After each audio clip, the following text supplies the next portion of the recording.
Welcome to a special Sunday edition of Stand on Guard. I'm your host, David Crayden, and we're going to explain how Justin Trudeau is losing his head again over a lot, over a lot of crazy issues. We'll be right back at you. So we are in a very precarious position in this country. We need political change, but we also need the resolve to resist.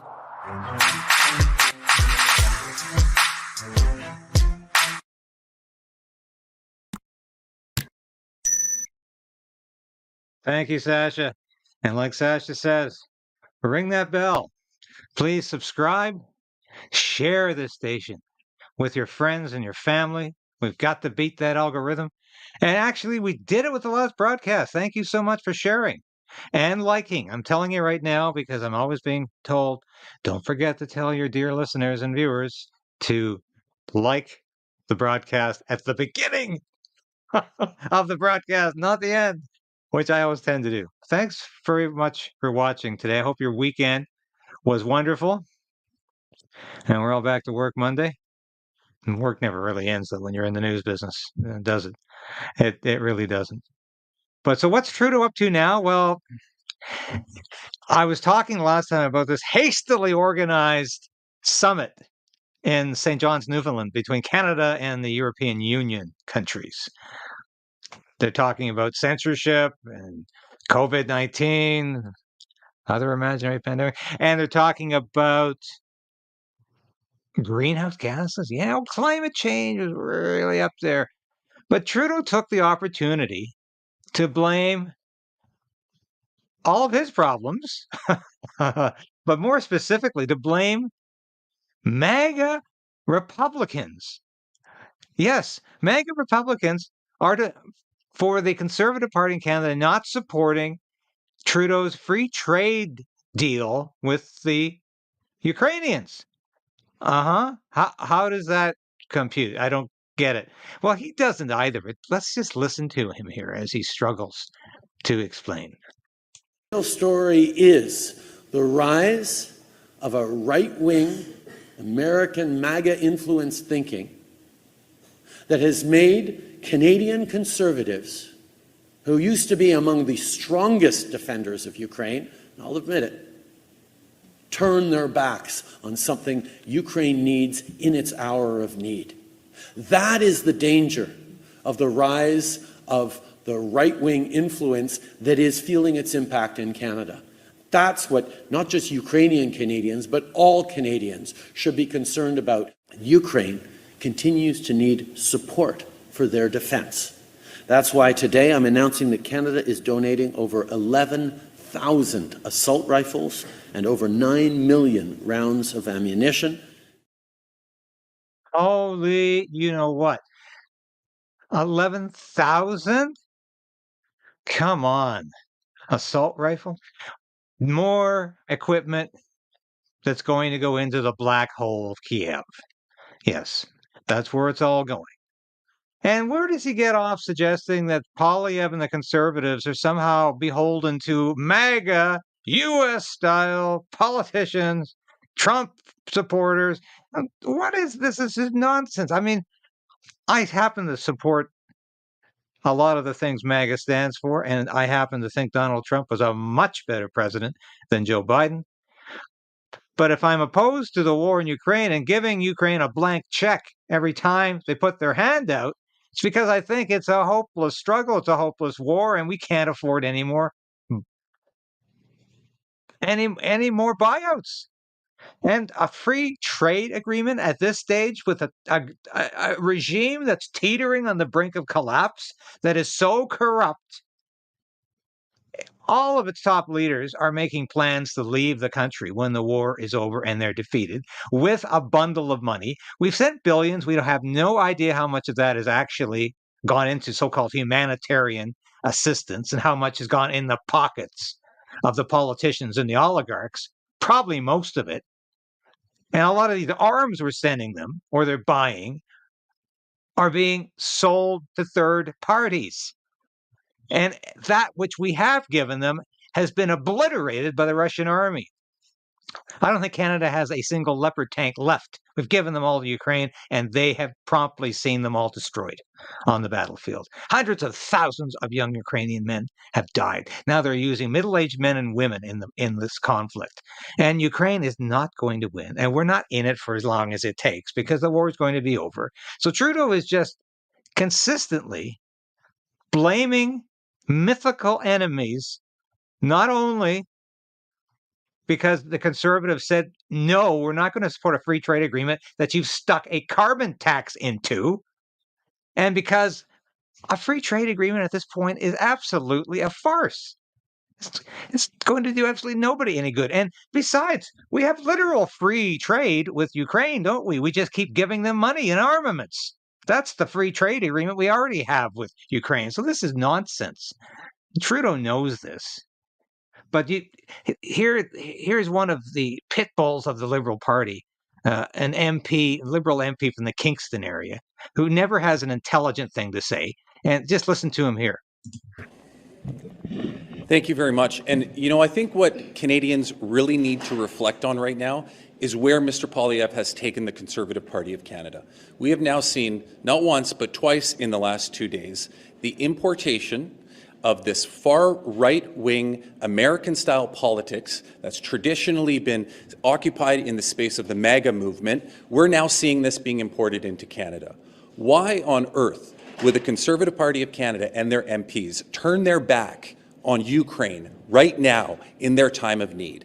It can be explained by nothing other than the importation of far-right politics written by the hand of somebody like Tucker Carlson.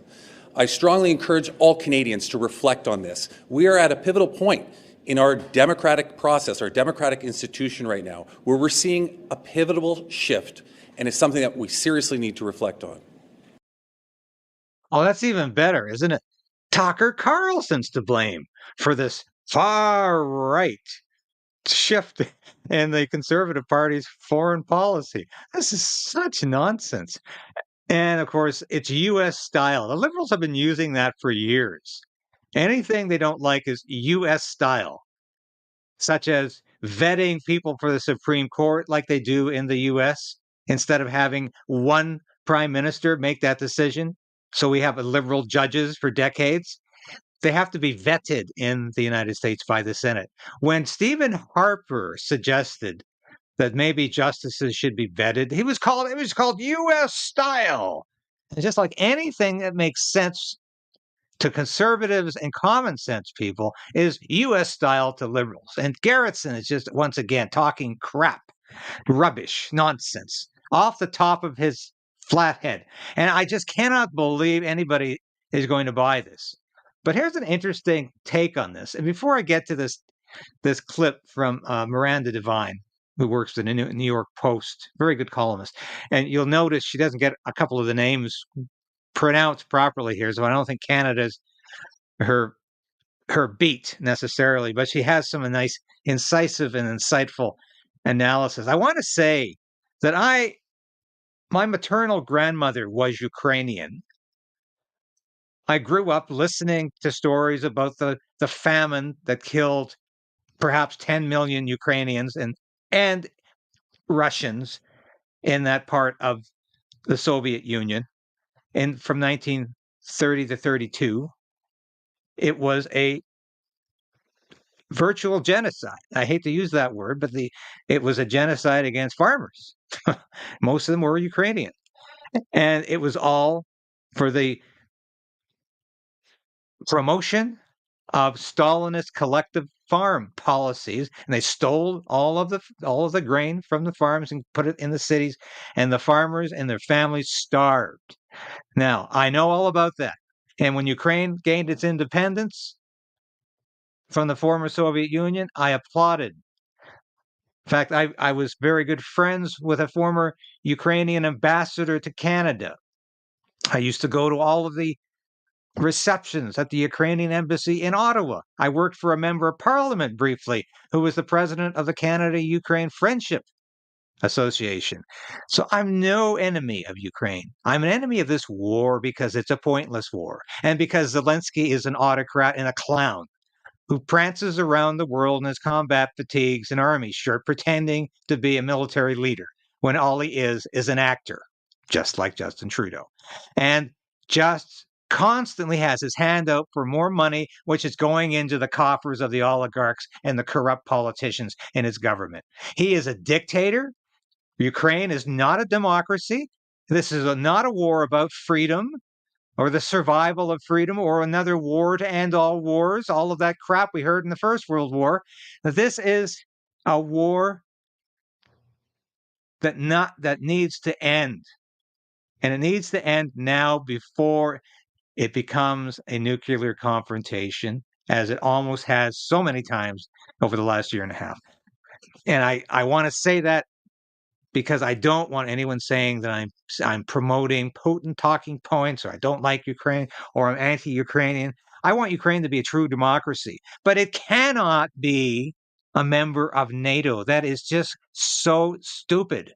That is so naive.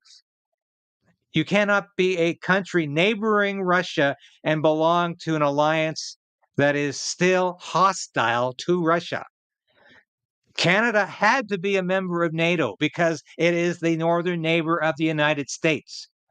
We sure as hell couldn't have been neutral or joined a competing alliance. That's the facts of life. And Ukraine has to realize that. And NATO, which keeps on expanding and expanding eastward, needs to understand that too. But Trudeau is taking this one step further, isn't he? It's not just that the Conservative Party is beginning to say, hey, enough is enough for Ukraine, and your free trade deal is farcical because it's not going to do anybody any good at this point, especially with a carbon tax written into it. But let's listen to Miranda Devine's analysis. Unpopular politician in desperate straits, and so what he does is try and divide and conquer. He tries to demonize Conservatives, and in Canada you can't get more demonizing than to compare them to MAGA or Trump supporters in America. And look, Justin Trudeau has just been named by his people as the most unpopular president in 50 years. And he's lying to them again. The reason that the Conservative Party in Canada rejected that bill for Ukraine is because Justin Trudeau tried to slip in a carbon tax to saddle the Ukrainian people with a carbon tax. And, you know, there's a very sort of insurgent and risingly popular opposition leader in Pierre Poilievre. Viewers might remember him as the guy with the apple who was just smoothly taking apart a journalist recently who was asking him ridiculous questions.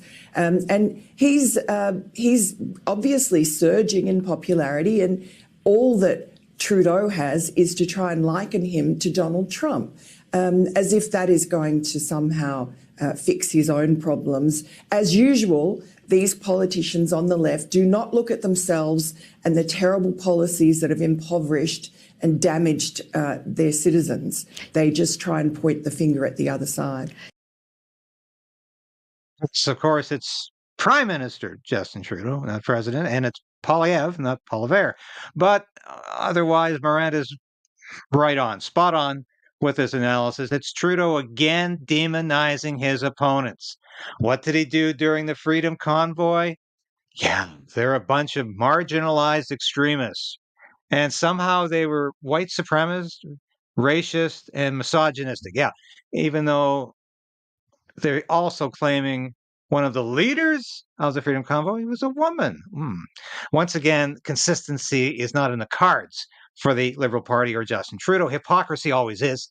And Trudeau always labels his opponents as extremists, as misogynists, and in this case, far right MAGA supporters of that horrible Donald Trump. God help us if they ever come into Canada. They cross the borders, these MAGA, and they're all infiltrating the Conservative Party. And it really has got Justin upset.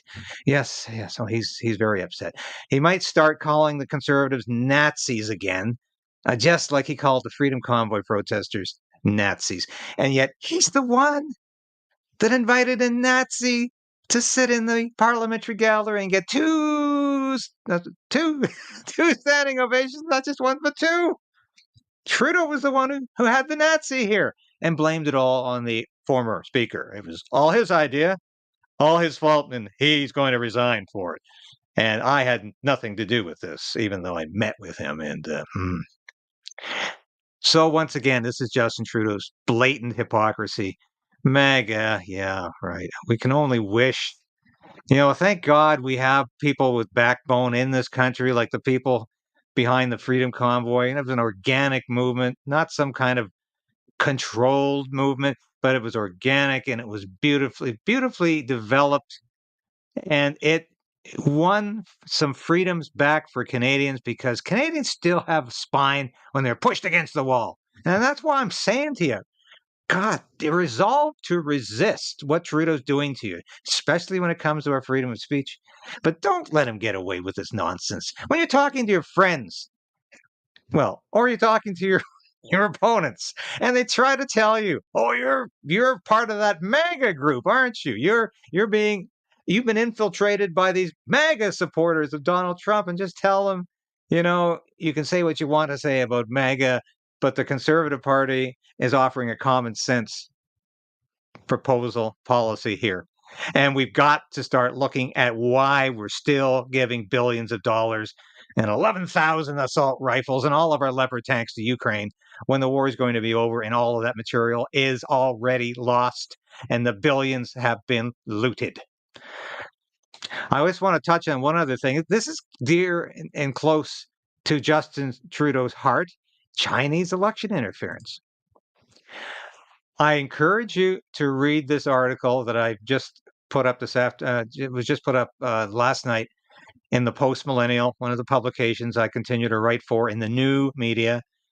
I'm also writing for Human Events and the Epoch Times, but I do a lot of writing for the Post Millennial, most of it just straight news. Now, this is an interesting article based on a story out of The Bureau, which is Sam Cooper, a very intelligent, insightful, independent journalist on Substack, who wrote a very extensive piece. And this article obviously links with that piece, and I encourage you to read Sam's article as well. But it's all about a top secret CSIS report, that's a Canadian Security Intelligence Service, that details how Chinese election interference has not been limited to the federal government, but it is also affecting provincial and municipal races. In fact, the Chinese agents tried to capture a provincial party leadership candidate. They don't say who it is, but it seems pretty obvious to me when you read the story who that is and who the finger is being pointed at. So I'll let you read that. Please enjoy.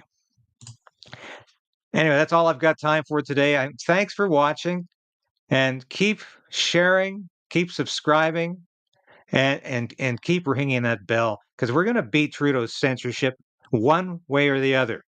We are going to stand up tall for freedom of speech, freedom of expression, freedom of assembly, freedom of religion, all of those basic freedoms that Trudeau is trying to take away from you. So thank you for your support. Thank you for being a part of a movement here. We are resolving to resist the Trudeau dictatorship, the Trudeau tyranny. We are saying enough is enough, and we demand independent news and not what you're getting from the mainstream media. So thank you for being a part of this broadcast today. I'll be back tomorrow. The Tamara Leach, Chris Barber Freedom Convoy trial resumes, and I'll be back covering that. Thank you so much.